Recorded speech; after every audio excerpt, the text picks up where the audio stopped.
અમદાવાદના પ્રેમચંદ નગરમાં ભાડુઆતી આવાસ સંચાલકો સામે સ્થાનિકોનો હોબાળો, મહાનગરપાલિકાએ તાળાબંધી ખોલતા ઉગ્ર રોષ। અમદાવાદ શહેરના પ્રેમચંદ નગર વિસ્તારમાં ભાડુઆતી આવાસ ચલાવતા સંચાલકોની જો હુકમી અને દાદાગીરી સામે સ્થાનિક રહીશોએ ભારે વિરોધ નોંધાવ્યો છે।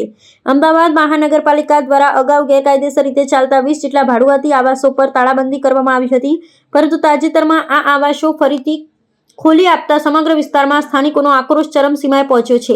શાંતિપૂર્ણ રહેણાંક વિસ્તારમાં આવી વ્યાવસાયિક આવાસ સુવિધાઓ મંજૂરી ન આપવા માટે નાગરિકો દ્વારા તંત્ર સમક્ષ ઉગ્ર માંગણી કરવામાં આવી રહી છે। આ વિવાદમાં સ્થાનિકોએ ગંભીર આક્ષેપ કર્યો છે કે આવાસ સંચાલકોએ મહાનગરપાલિકાની કોઈપણ સત્તાવાર મંજૂરી વિના સરકારી તાળાબંધી તોડી મકાનોમાં ગેરકાયદેસર રીતે પ્રવેશ કરાવ્યો છે।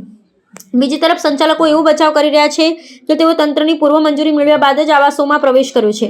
જોકે વહીવટીતંત્ર તરફથી પ્રાપ્ત માહિતી અનુસાર સંચાલકોને માત્ર 3 દિવસ પૂરતી જ કામચલાઉ પ્રવેશની અનુમતિ આપવામાં આવી છે।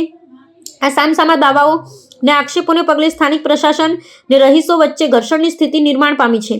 આ સમગ્ર મામલે સ્થાનિકોની મુખ્ય ફરિયાદ એ છે કે આ ભાડુઆતી આવાસોમાં રહેતા કેટલાક લોકો દ્વારા મોડી રાત સુધી અયોગ્ય વર્તન કરી પારિવારિક શાંતિમાં ભારે ઉપદ્રવ મચાવવામાં આવે છે। મહાનગરપાલિકા દ્વારા આ આવાસોને કાયમી ધોરણે બંધ કરવાને બદલે ફરી છૂટછાટ આપતા રહીશોમાં તંત્રની કામગીરી પ્રત્યે રોષ જોવા મળી રહ્યો છે। આગામી દિવસોમાં જો રહેણાંક વિસ્તારોમાં આવી ગેરકાયદેસર વ્યાવસાયિક આવાસ પ્રવૃત્તિઓ પર કાયમી પ્રતિબંધ મૂકવામાં નહીં આવે તો સ્થાનિકો દ્વારા વધુ ઉગ્ર આંદોલન છોડવામાં આવે તેવી પૂરેપૂરી શક્યતાઓ રહેલી છે।